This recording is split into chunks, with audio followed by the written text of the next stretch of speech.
Edvard et Matteo se placèrent dans le cercle que formaient les résistants. La forme cyclique ainsi tracée reflétait parfaitement l'égalité qui régnait entre les différents membres de l'opposition. Le silence ne tarda pas à apparaître, laissant place à la voix de Michael Van Quist, qui s'éleva au-dessus du bruit de la lave bouillonnante qui provenait des entrailles de la terre.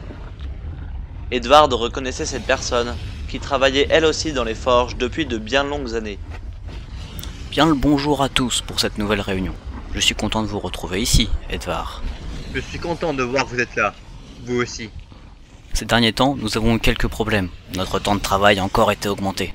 Je me demande si cela n'est pas dans le but de nous épuiser afin que nous perdions la volonté de nous acharner dans notre révolte. Cependant, il semblerait qu'aucun des chefs d'atelier ne nous ait encore découvert. C'est pour cela que nous allons nous dépêcher avant de frapper vite et fort, avant qu'il n'ait le temps de découvrir réellement ce que nous mijotons. Tout d'abord, j'estime que nous devrions rallier à notre cause tous les travailleurs de ces forges, afin de défaire notre ennemi commun, le roi et son terrible joug qui pèse sur nos épaules. Les crimes qui nous ont envoyés ici méritent d'être punis, et nous ne pouvons pas nous opposer pour cela. Mais nous avons le droit de protester lorsque notre discours est construit et sans violence. Nous avons le droit de nous plaindre lorsque nous travaillons maintenant plus de 10 heures par jour, chaque jour de la semaine. Quelqu'un a quelque chose à dire ? Tous les regards se tournèrent vers Edvard, qui fut quelque peu forcé de prendre la parole. Eh bien, pour ne rien vous cacher, j'ai de mon côté un peu songé à cette révolte, mais jamais vraiment sérieusement. Je vous remercie de m'avoir donné le courage et la volonté de vous rejoindre afin que les choses changent. Ce que tu as dit, Michael, est très juste et je suis entièrement d'accord avec toi. Je pense que tous les gens qui travaillent dans cette forge seront d'accord pour nous rejoindre. Également, nous avons tous des amis dans d'autres forges voisines qui seraient prêts à nous rejoindre. Avant de faire quoi que ce soit, nous devons avoir assez de monde pour résister à la milice de notre ville. Si nous arrivons à résister à gagner ici, alors notre exemple donnera la force à d'autres forgerons du pays de se lever contre notre oppresseur commun. Nous pourrons alors attaquer le cœur du problème, mais nous n'en sommes pas encore là. Pour l'instant, nous allons nous concentrer sur ce que Michael voulait, faire en sorte que nous soyons tous dans cette forge, sous la même bannière. Des questions ? Que faire de ceux qui ne voudront pas nous rejoindre? La question de ce dernier avait déstabilisé Edvard. Tout le monde attendait sa réponse dans le silence, se demandant ce qu'il allait répondre.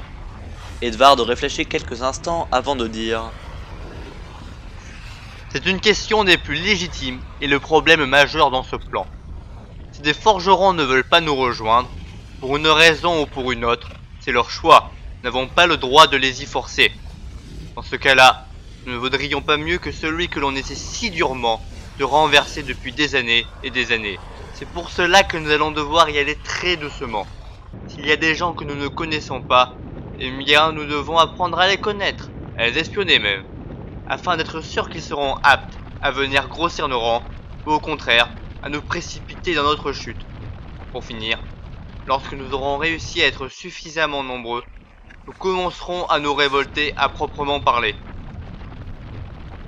Je propose pour cela une méthode non violente. De simples sabotages suffiront très bien. Nous connaissons les armes mieux que quiconque. Nous sommes donc les plus aptes à les détruire de l'intérieur. Oubliez-vous donc pour qui sont ces armes. Je vous rappelle à tous que ces armes sont destinées au grand Darkos Ier, le conquérant des dieux. Son but est louable. Ce roi va tous nous sauver. Je ne mettrai jamais rien envers sa route. Pour cela, c'est une méthode bien plus valable. Ouvrons un marché direct avec Darkos Ier, vendant nous-mêmes nos propres armes, afin que plus aucun fonds ne revienne à l'État. Et notre empire coulera. Nous aurons ainsi gagné face à notre roi, mais aussi contre nos dieux.